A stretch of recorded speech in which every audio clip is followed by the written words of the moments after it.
Hi there, this is Ian Wright, and this morning I'm talking with a kind of osteopathic hat on, and someone asked me to just talk about back pain and, what causes it and how to deal with it. And it's very much, I suppose, a subject that osteopaths, physios and chiropractors, etc., come into terms with every day. And over the 25 plus years of practice, you kind of start to understand certain patterns that are built up and that you can see in people's bodies, and certain factors that you can kind of decipher as to where this person's come from, where they're going with regards to, say, their back, amongst other things.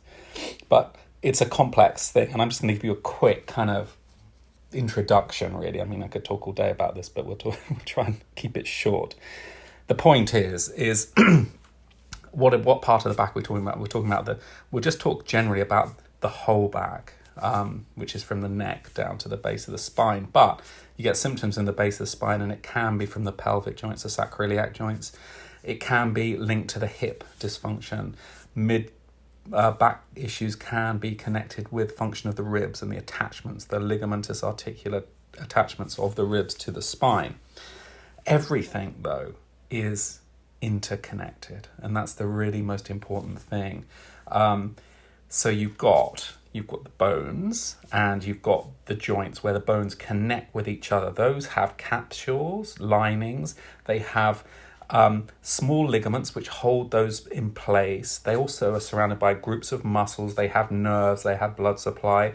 There's a whole interconnected web of fascia, which is a kind of connective tissue that connects all these up. And the fascia and the connective tissues are one area that you'd want to talk about, because it's not been discussed until recently, and suddenly it's the big issue. And actually the fascia is, in a lot of back problems, is the key issue. Fascia connects it all up. It's incredibly strong, especially in the upper low back. The lumbar fascias are thick, much thicker than the muscles and much stronger, and they kind of hold everything together, but they allow for communication between structures. They're important in nutrition between structures, and they are often the cause of problems because they tend to lose the fascial layers. There are lots and lots of layers, and they tend to need fluidity between them and glide. They tend to have this freedom. When that glide stops, then everything locks up underneath, and it's a really important part of what we look at. Now, that fascia can lock up for a variety of reasons. It can be metabolic, it can be nutritional. Inflammation is one of the key underlying areas of dysfunction in all systems in the body, and it's a little understood but increasingly understood phenomenon in huge amounts of things, especially in terms of back pain. There can be low-level inflammatory changes which cause problems in joints, which cause problems around the discs. It can cause problems in the muscles. The actual muscles can become inflamed. So inflammation is a key, and I've talked about inflammation in the past. It's a huge subject, and has many connotations with regards to nutrition management in different ways. But I will leave that for now because it's too big a subject. So you've got all these different areas which cause dysfunctional weakness. Now, normally it's not, that whole classic thing, I bent over, lifted, a tissue from the floor, say, and pulled my back, and now I can't stand straight. Well, that tends to be, in my experience, not just the fact of bending over and twisting and pulling, say, a joint or the outer fibers of a disc, etc., etc.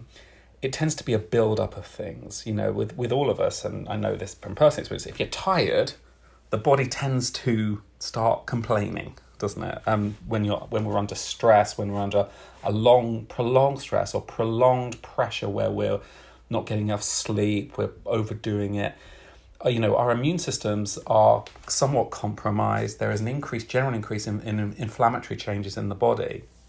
and we are prone to issues. Now, you couple this with posture, on modern day posture, we're not active. What we tend to do, we're just classic. We'll sit all day, and I do the same. We sit all day in one position. We're in this specific occupational postures where what happens is all our fascia and all our muscle, tendon groups tighten up, have a lack of fluidity, and they become shortened and dry. Then what we'll do to counterbalance that is bang it in the gym, really push it hard and and we're going to hurt ourselves. I just pulled my back 2 days ago doing yoga for the first time in a week. I was being overly, exerting. It's crazy.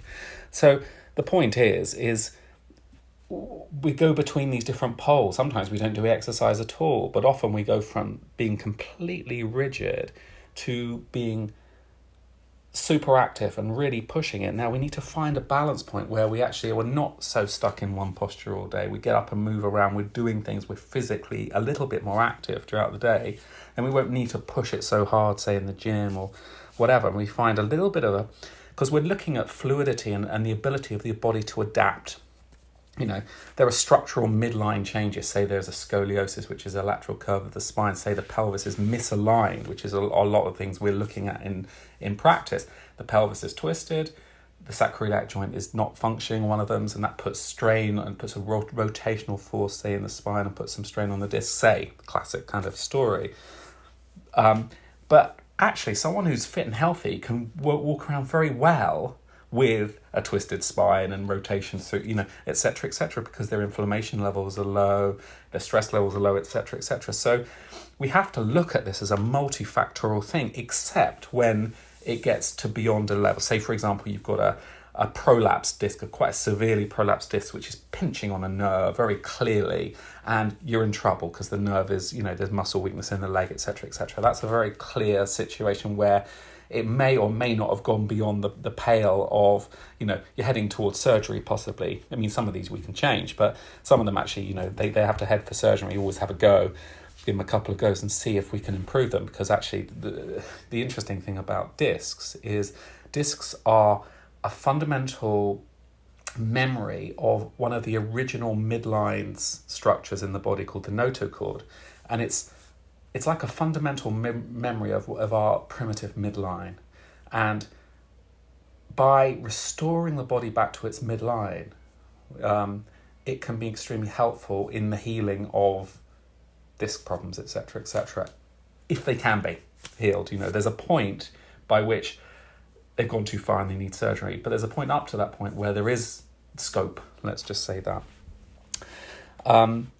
So, we're looking at a wide, so we have, someone can have primarily a muscular problem. They can have primarily a joint problem, like when you've woken up funny and your neck's a little bit out, and you pull some of the joint the facet joint articular capsule, and you can release that very easily.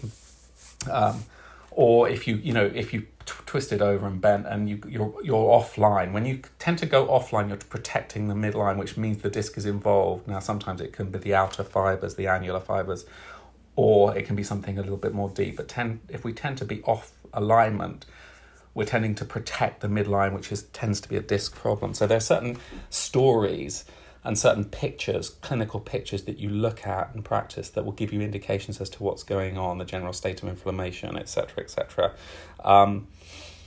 Obviously, there are certain other back problems which are caused by more systemic issue, metabolic or neoplastic changes, which is something different. They have a different character and they tend to stand out a mile, and that you send them straight away. So you have this multifactorial situation. How can we fix it though? How can we prevent back problems? How can we keep ourselves? I mean, I hinted at that before, talking about that transition between occupational posture, dry, lack of fluidity, and then this high exercise environment where we're going to strain ourselves on one or the other way. So I think for me, it's to do with stretching, because these fascial layers get completely locked up and they connect, as I said at the beginning, they connect everything up. And if we do slow, rhythmical stretching, so fascia engages only after about 20 to 30 seconds. You have to hold a position, a stretch, for 20 to 30 seconds before it starts to disengage. And then it starts to change. That's really important. And I'm going to do some podcasts on specific fascial stretching. I think that's very important. You can find stuff on YouTube about that, about fascial connective tissue stretches, because it's really key. Some degree of exercise, not hammering it too hard, but it has to be regular, 3-4 times a week. You need the cardiovascular, the aerobic respiration. You need to move things, because we're too stagnant. We spend our lives being far too stagnant, And hydration is another one, very important to maintain hydration, because often we spend our lives in a slightly dehydrated state, which is not helpful for inflammation. The final thing I would say in terms of self-care is something I talk about a lot, which is to develop a practice, which is a practice where we can come back to ourselves, a restorative practice where we can spend 10 minutes a day accessing a little bit of peace within ourselves, unwinding and finding a little stillness. And if we do that, it's incredibly helpful and proven many times to be incredibly helpful in terms of prevention, in terms of back problems. And that will save you coming to see someone like me. I wish you well.